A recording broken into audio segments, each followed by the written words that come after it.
नमस्कार दोस्तों, एड्यू सचिन में आप सभी का स्वागत है। मैं हूं सचिन। आज हम बौद्ध धर्म के उन सभी जरूरी तथ्यों पर नजर डालने वाले हैं जो सरकारी परीक्षाओं में बार बार पूछे जाते हैं। हम हर एक पॉइंट को बिल्कुल लाइन बाय लाइन समझेंगे ताकि आपका कोई भी सवाल ना छूटे। तो चलिए इस विश्लेषण की शुरुआत एक सवाल से करते हैं। जरा सोचिए वो कौन से 4 दृश्य हो सकते हैं जिन्होंने एक राजकुमार को सब कुछ होने के बावजूद सत्य की खोज में अपना राजपाट तक छोड़ने पर मजबूर कर दिया। आपको बता दूं, इसी सवाल से गौतम बुद्ध की पूरी कहानी शुरू होती है। तो सबसे पहले आइए बुद्ध के जीवन को ही समझते हैं। ये जानना बहुत जरूरी है कि कैसे एक राजकुमार जिनका नाम सिद्धार्थ था, ज्ञान की खोज में निकले और गौतम बुद्ध बन गए। ये जो टाइमलाइन आप देख रहे हैं, ये बुद्ध के पूरे जीवन का सार है। देखिए, 563 ईसा पूर्व में लुम्बिनी में उनका जन्म हुआ। फिर ठीक 29 साल की उम्र में उन्होंने घर छोड़ दिया। 35 की उम्र में उरुवेला, जिसे आज हम गया कहते हैं, वहां उन्हें ज्ञान यानी निर्वाण की प्राप्ति हुई। इसके तुरंत बाद सारनाथ में उन्होंने अपना पहला उपदेश दिया और अंत में 483 ईसा पूर्व में कुशीनगर में उनका महापरिनिर्वाण हुआ। एक बात ध्यान में रखिएगा, ये सभी जगह हैं, लुम्बिनी, गया, सारनाथ और कुशीनगर, परीक्षाओं के लिए बहुत ही ज्यादा महत्वपूर्ण हैं। बुद्ध ने जो घर छोड़ा था, उस घटना को एक खास नाम दिया गया है, महाभिनिष्क्रमण। ये शब्द सीधे सीधे पूछा जाता है कि महाभिनिष्क्रमण क्या है। तो याद रखिए, ये वो घटना है जब राजकुमार सिद्धार्थ ने ज्ञान की खोज में 29 साल की उम्र में अपना महल छोड़ा था। अब दूसरा महत्वपूर्ण शब्द है महापरिनिर्वाण। इसका संबंध गौतम बुद्ध की मृत्यु से है, जो 80 साल की उम्र में कुशीनगर में हुई थी। यहाँ एक और डिटेल है जो पूछी जाती है, उस समय कुशीनगर किस गणराज्य की राजधानी थी? तो जवाब है मल्ल गणराज्य। ये छोटी छोटी बातें ही परीक्षा में आपको दूसरों से आगे ले जाती हैं। अच्छा, अब बुद्ध के जीवन से जुड़े कुछ खास लोगों के नाम देख लेते हैं जो मैच द फॉलोइंग वाले सवालों में अक्सर दिख जाते हैं। उनके पिता थे शुद्धोधन, पत्नी यशोधरा और बेटे का नाम था राहुल। उनके सारथी चन्ना और घोड़े कंथक का नाम भी इम्पोर्टेंट है। और हाँ, ज्ञान प्राप्ति से पहले उनके गुरु थे आलार कलाम और उद्रक रामपुत्र। अब बात करते हैं बौद्ध धर्म के मूल सिद्धांतों की, मतलब आखिर बुद्ध की शिक्षाओं का निचोड़ क्या है। ये जो सेक्शन है, ये दुखों को खत्म करने का रास्ता बताता है, तो इसे जरा ध्यान से समझिएगा। बुद्ध की शिक्षाओं का आधार है 4 आर्य सत्य। इसको आप एक डॉक्टर के डायग्नोसिस की तरह समझ सकते हैं। पहला सत्य, उन्होंने कहा कि दुनिया में दुख है, ये एक सच्चाई है। दूसरा, हर दुख का कोई ना कोई कारण जरूर होता है। तीसरा और सबसे बड़ी उम्मीद की बात, इस दुख को खत्म किया जा सकता है। और चौथा, उस दुख को खत्म करने का एक पक्का रास्ता भी है। तो अगर 4 आर्य सत्य समस्या थी, तो अष्टांगिक मार्ग उसका समाधान है, यानी उसका इलाज है। इसे आसानी से समझने के लिए 3 हिस्सों में बांटा गया है। पहला है प्रज्ञा, यानी सही सोच और समझ। दूसरा है नैतिक आचरण, मतलब सही व्यवहार।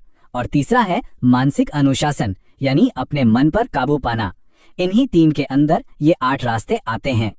चलिए अब ये देखते हैं कि बौद्ध धर्म एक संगठित रूप में कैसे सामने आया और समय के साथ इसमें क्या क्या बदलाव हुए।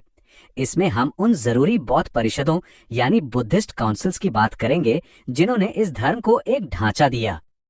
ये टेबल ये आपके लिए वेरी वेरी इंपॉर्टेंट है।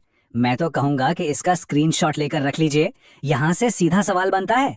ध्यान दीजिए, पहली काउंसिल बुद्ध की मृत्यु के ठीक बाद हुई, जिसे अजात शत्रु ने राजगीर में करवाया। तीसरी वाली सबसे मशहूर है, जो सम्राट अशोक ने पाटलिपुत्र में करवाई थी। और चौथी काउंसिल तो एक टर्निंग पॉइंट थी। ये कनिष्क के समय में हुई और इसी के बाद बौद्ध धर्म हीनयान और महायान में बंट गया। आपको हर काउंसिल की जगह राजा का नाम और उसका नतीजा क्या रहा, ये सब याद रखना है। जैसा हमने अभी देखा, चौथी काउंसिल के बाद बौद्ध धर्म 2 हिस्सों में बंट गया, हीनयान और महायान। अब इनमें फर्क क्या है? देखिए, हीनयान यानी छोटा वाहन। ये लोग बुद्ध की असली शिक्षाओं को मानते थे, जैसा उन्होंने बताया था बिल्कुल वैसा ही। वहीं महायान यानी बड़ा वाहन के लोगों ने बुद्ध को भगवान का दर्जा दे दिया और मूर्ति पूजा शुरू कर दी। यही इन दोनों के बीच का सबसे बड़ा अंतर है। चलिए अब बात करते हैं बौद्ध धर्म के पवित्र ग्रंथों और इसकी खास वास्तुकला की। देखते हैं कि शब्दों और पत्थरों में इसकी क्या विरासत है। बौद्ध धर्म के जो सबसे प्रमुख ग्रंथ हैं, उन्हें त्रिपिटक कहा जाता है। जिसका मतलब होता है 3 टोकरियां। पहली टोकरी है सुप्त पिटक, जिसमें बुद्ध के उपदेश हैं। दूसरी है विनय पिटक, जिसमें बौद्ध भिक्षुओं के लिए नियम कानून है। और तीसरी है अभिधम्म पिटक, जिसमें बौद्ध धर्म का पूरा दर्शन है, उसकी फिलॉसफी है। इनके लेखकों के नाम भी परीक्षा में पूछ लिए जाते हैं, तो इन्हें जरूर नोट कर लें। बौद्ध वास्तुकला की बात करें तो 3 शब्द बार बार आते हैं, स्तूप, चैत्य और विहार। इनमें अक्सर कंफ्यूजन होता है, तो चलिए इसे क्लियर करते हैं। सबसे पहले है स्तूप।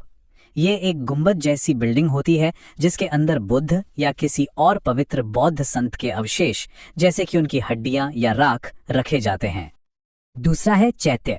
चैत्य का मतलब है पूजा या प्रार्थना करने का हॉल। सिंपल, अक्सर चैत्य के अंदर ही एक छोटा सा स्तूप भी बना होता है जिसकी पूजा की जाती है।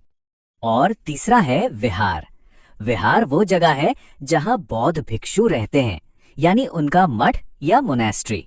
तो अब याद रहेगा, स्तूप में अवशेष, चैत्य में पूजा और विहार में निवास। चलिए अब एक रैपिड फायर राउंड हो जाए। इसमें हम कुछ ऐसे फैक्ट्स को जल्दी जल्दी देखेंगे जो 1 लाइनर क्वेश्चन के तौर पर पूछ लिए जाते हैं। लास्ट मिनट रिवीजन के लिए ये बेस्ट है। ये नंबर देखिए, 547। ये क्या है? ये जातक कथाओं की कुल संख्या है। और जातक कथाएं क्या हैं? ये बुद्ध के पिछले जन्मों की कहानियां हैं। कुछ जरूरी नाम और टाइटल फटाफट देख लेते हैं। बुद्ध का बचपन का नाम सिद्धार्थ, उनके दूसरे नाम शाक्यमुनि और तथागत। अच्छा, भविष्य में जो बुद्ध आएंगे उन्हें क्या कहा जाएगा? मैत्रेय। और उनके सबसे पहले शिष्य कौन थे? तपस और कल्पिका। अच्छा, बौद्ध धर्म को भारत से बाहर किसने फैलाया? इसमें 3 नाम सबसे ऊपर आते हैं। अशोक, जिन्होंने अपने बेटे बेटी महेंद्र और संघमित्रा को श्रीलंका भेजा। कनिष्क, जिन्होंने चीन, कोरिया और जापान तक मिशनरी भेजे। और पद्मसंभव, जिन्हें तिब्बत में बौद्ध धर्म फैलाने का श्रेय जाता है। और आखिर में सबसे बड़ा सवाल, बौद्ध धर्म का अल्टीमेट गोल यानी अंतिम लक्ष्य क्या है? इसका एक शब्द में जवाब है निर्वाण, मतलब जन्म और मृत्यु के इस चक्कर से हमेशा के लिए आजादी। और अब इस विश्लेषण को खत्म करने से पहले आपके लिए एक सवाल छोड़कर जा रहा हूं। हमने अष्टांगिक मार्ग की बात की, उन 8 रास्तों की। आपको क्या लगता है, आज के इस भागदौड़ वाली दुनिया में उन 8 रास्तों में से कौन सा रास्ता अपनाना सबसे ज्यादा मुश्किल, सबसे ज्यादा चैलेंजिंग है? इस पर सोचिएगा जरूर। इसी के साथ आज का यह विश्लेषण यहीं समाप्त होता है। धन्यवाद।